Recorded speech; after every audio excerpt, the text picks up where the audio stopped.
Okay, so we're here at Supanova on day 3 and standing with Julie McNiven. We're talking Supernatural, Stargate Atlantis, Mad Men. Hello. Universe. Oh my God, I even know that because I'm actually a Stargate fan, and I've actually gone and said that it doesn't matter, they're all good. So far, Supernova, how have you been enjoying it? Have you been loving the fans? Oh my God, it's been amazing. This is huge. It's been such a great, huge turnout. I've been busy all day meeting fans and chatting with them and doing talks and photos and everything. So it's been a lot of fun. When you were younger, was there ever a situation where you would have been the fan going nuts over someone like you? And if there was, who would have been the person for you?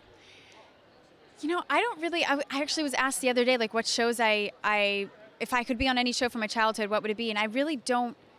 I didn't watch sci-fi growing up unless I was watching Star Trek, which is what my dad was watching. And at the time, I was too young to like get into it, and I didn't understand it or something.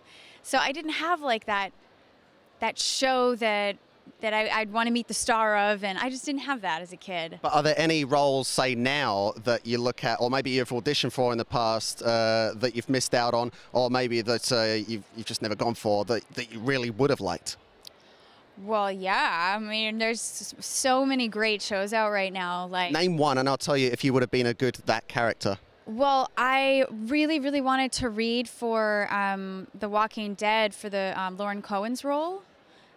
She's the mum, isn't she? No, she's got the short brown hair. I can't remember her character's name. Oh, she's going out with Glenn. Yes, and for the audition, I remember them saying, "Well, you have to be an expert horse rider." And I was like, I can ride a horse. Is it going to do it? And they wouldn't call me in because I didn't have the credit of being like an expert horse rider. She was on the horse for one freaking episode. I was just going to say, I cannot even remember her being on a horse. Entrance when she first entered. So that was like, I was like, really? Come on. But actually, I think she's really great. So, you know, it's always nice when you see a role that you really want and then you watch the actress who got it. And, you know, many, many times I'm like, okay. You know, and you have to. I mean, you have to do that. Everyone's going to bring a different quality to that role. So I would have brought something different, and I like what she brings, and I think she's great. So I think you would have been better, though. I mean, you were amazing in Stargate SG-1, so Stargate Atlantis Universe 1. Graham McTavish now Uncharted 3, Red Dwarf, also The Hobbit. Is it a bit of a joke that you are a dwarf in The Hobbit? Because, look, I'm about 6 foot, so what, you're 6'3"? 6'3", yeah, I'm 6'3". I know. I obviously I snuck in on my knees and just kept that up for about 6 months, and then hopefully they wouldn't notice, and then he let me stand up eventually, so it was okay. But they're very clever. The magic of cinema, they're very clever at all this. Yes. What does your agent say? So there's this role that we want you to go for, but how about if you just a little bit shorter? Yes, just don't stand up, and you'll be fine. Just keep sitting down, and nobody'll know. Yeah, it was. Listen, it was a great phone call when I got the role. It was. I remember where I was, September the 8th, 2010, at 3 o'clock in the afternoon. I was outside my gym, and I remember it well. And just leapt for joy. Listen, I was very excited. So The Hobbit and The Lord of the Rings in particular, done a lot of sort of scene shots. I mean, I know there's some blue screen technology used, but I think less so. Because Peter Jackson, I think, is big on that. Does that work better for you as an actor? What, having the real things around us? Yeah, having something to actually respond to. Sure. Yeah. No. We always had something to respond to.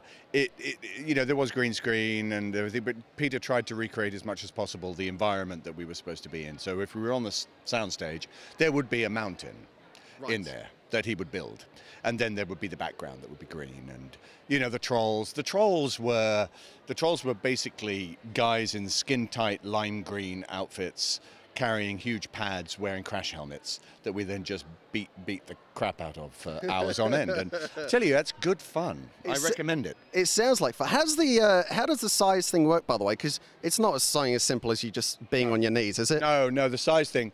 Well, Peter likes to use a variety of techniques to keep the audience guessing. So we had as simple as Ian being on a platform, so he would be taller than the rest of us.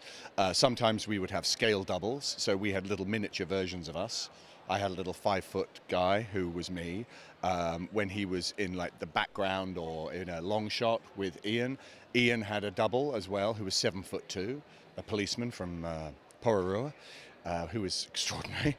And we did something called slave motion control, which if you're Ian, you and I would be in separate sets. I would be on the real set, you'd be on a green screen set. You would be looking at a lighting stand with my face on it. You would have an earpiece, I'd have an earpiece. We would have the conversation, the scene in real time, and I would be looking at a mark.